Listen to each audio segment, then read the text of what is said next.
இந்த வீட்டு கடன் அந்த கடன் இந்த கடன் நம்ம ஏதோ ஆசைப்பட்டு வாங்குதோம், நம்ம தவறையை கட்டிட்டு வாரோம். திடீர்னு ஒரு தவணை 2 தவணை கட்ட முடியாமல் போயிடுது.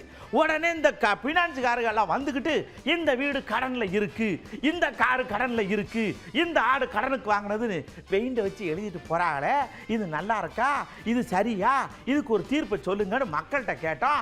மக்கள் தீர்ப்பே மகேசன் தீர்ப்புன்னு அவங்க சில பதிலை சொல்லியிருக்காங்க. வாங்க என்னன்னு கேட்போம். இந்த பேங்க்ல லோன் வாங்கினா அந்த பேங்க்காரங்க லோன் கட்டணும்னு சொல்லி அந்த வீட்டு சோகத்துலாம் எழுதுறாங்க. அது பெரிய தப்பு. லோன் கட்டுறவங்க ஒரு 6 மாசமாச்சு ஒரு டைம் கொடுத்தா அவங்களுக்கு அதுக்கான பேமெண்ட் இஷ்யூ பண்ணுவாங்க. இல்லை அவங்களுடைய எதனா ஒரு ரீசன் இருக்கும். ஹவுஸ் லோன் கேட்க சொல்ல முடியாதுன்னு அவங்களோட பார்த்து கொடுக்கணும்.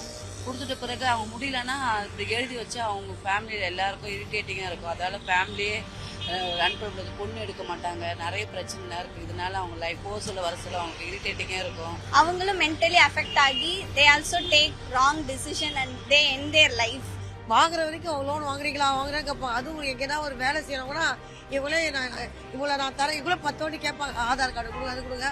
ஒரு நிமிஷத்துலேயே உங்களுக்கு அந்த ஆர்டர் ஒரே வாரத்தில் 2 நாளில் கொடுக்கணுவாங்க.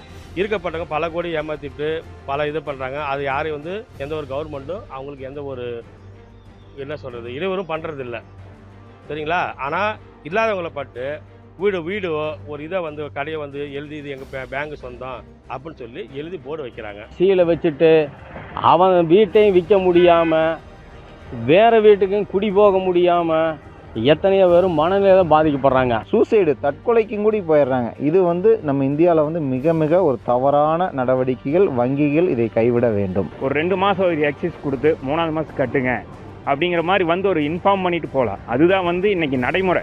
ரிசர்வ் வங்கி விதித்திருக்கிற வழிகாட்டி நெறிமுறைகளை இங்கு இருக்கிற வங்கிகளும் நிதி நிறுவனங்களும் நுண்கடன் நிறுவனங்களும் கூட சரியாக பின்பற்றவில்லை என்பதுதான் இங்கே இருக்கிற நிலவரம்.